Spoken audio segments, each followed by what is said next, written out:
Hey everybody, Jason Burmis here, and as you know, I am not a big fan of partisan politics. In fact, I'm about right and wrong, not about left and right. And the hulking man behind me, Mike Lee, continues to impress me, especially in regards to taking on the false wars and the military-industrial complex. And he's done it yet again.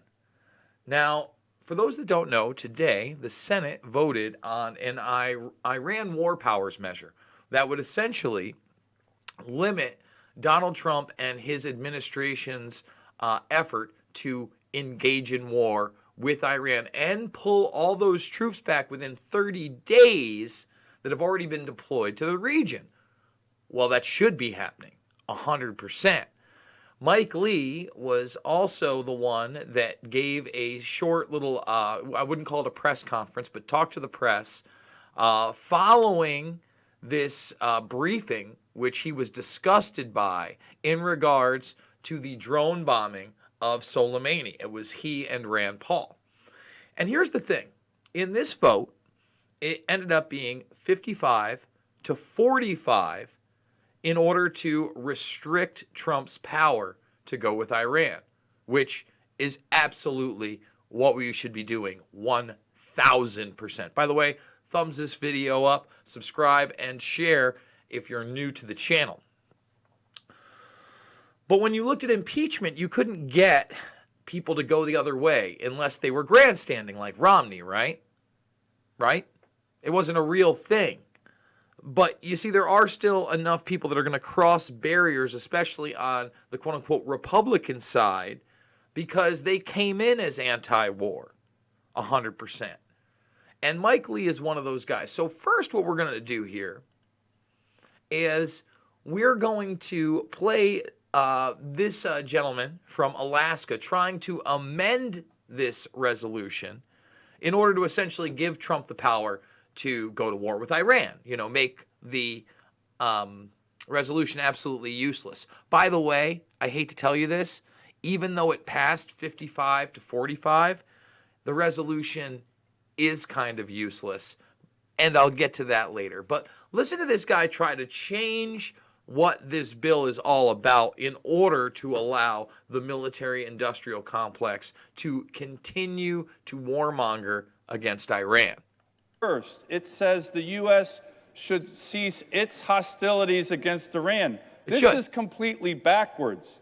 The U.S. is not actively conducting hostilities against Iran. Yes, it is. But Iran has been actively conducting hostilities against us and our troops for decades. If you just look at the long, bloody list with thousands of Americans dead and wounded, Marine barracks in Lebanon, Khobar towers in Saudi Arabia, Soleimani, deadly IDs in Iraq.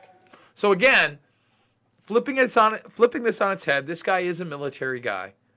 He's a senator from Alaska, and he's trying to amend the bill so it has absolutely no teeth. Second, the broader AUMF of Senator Kaine dramatically limits our ability to protect these very forces from future attacks, which we know the Iranians are planning. We know the Iranians are planning to attack our troops. Total lie. And then he talks about the AUMF, the authorization of military force, that we continue to invoke post 9/11, that initially was supposed to just be for Al-Qaeda, not Al-Qaeda, right? Right? I mean, they're not our allies in Syria or anything with al-Nusra. No. No. The Iranians are planning to attack us. Close to half the forces in Iraq right now are Alaska-based military forces. Our friends and neighbors in Alaska, I want to make sure they're protected. They should come home. My amendment does that by making sure the president has clear authority to protect our troops. Ridiculous. And here comes Mike Lee. Time in opposition. Madam President. Now, before I get to Mike Lee calls out the military-industrial complex by name. He talks about a war that's now gone on almost 2 decades and how it needs to end. The previous gentleman did nothing like that. Nothing like that. So listen, I doubt Mike Lee is perfect. There's not one politician I would hang my hat on fully. We all know this. I call them out when I disagree. But Mike Lee is about to get down and dirty and speak truths that just about nobody else but Rand Paul at this point, Tulsi Gabbard isn't in the Senate, okay, are speaking. Senator from Utah. Madam President, I have great respect for my distinguished colleague from Alaska, and I appreciate his service to our country and his thoughts today. I stand in opposition to his amendment because if there's one thing that we don't need right now, it's anything else that would give more authority to the military-industrial complex to start and finish wars without authorization from Congress. Anytime we introduce additional ambiguity into a field that's already ripe with ambiguity, given the inherent tension between ambiguity surrounding the inherent Article 2 Commander-in-Chief power and the Article 1 power that Congress has to declare war, we run into problems. This would open up that ambiguity. The legislation that we're addressing here, this resolution is bipartisan. It has as its object to clarify that for future offensive action, we need congressional authorization. We've been lied to by the Pentagon for years regarding a war that's gone on 2 decades. Yep. That's long enough. We don't want to create additional ambiguities. We don't want any more wars without the people's elected representatives being able to debate it. Madam President, I move to table the Sullivan Amendment, and I ask for the yeas and nays. Table it. Is there a sufficient second? There is. The clerk will call the roll. Table it. Table it. My boy Mike Lee. Again, he said the truth. He said we've been lied to again and again and again and again. Who else is talking about this? Now, here's the problem. Even though it ends up passing 55 to 45, it's going to be vetoed by the president.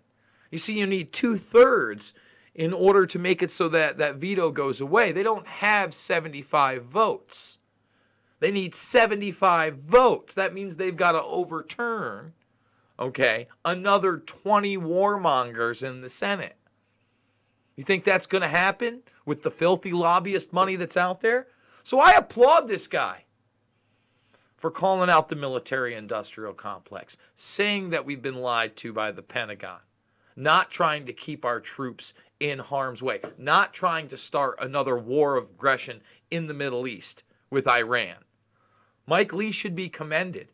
And as I stated in this, remember, you had 8 Republicans come to the other side and vote this way, right? Well, that's because some of them still do feel like there's no need to start yet another war. After all, right, we're already in Afghanistan, Iraq, Syria. Don't forget the whole AFRICOM situation. Let's not talk about Libya anymore.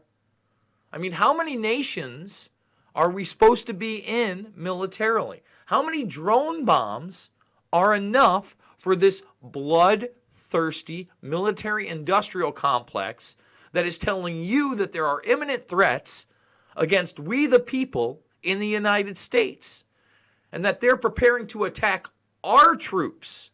Our troops. Bring our troops home. I'm disgusted by this. Thank you, Mike Lee, for continuing to tell the truth about what's going on in the Middle East. Folks, we do it 3 to 7 times a day here, okay? I have this Rockfin account.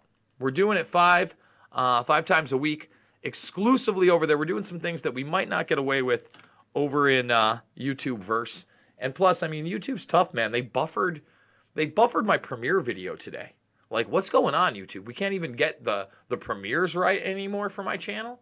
You know, we got 61 watching with almost 40,000 subscribers that have seen been frozen for the last 3 weeks. So people were asking me what other platform to use. I use this one.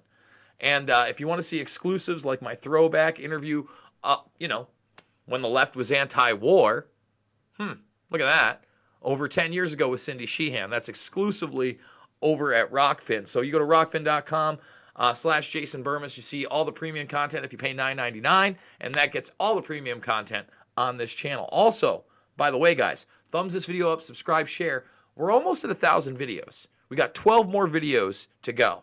So I may do a marathon because, believe it or not, guess what?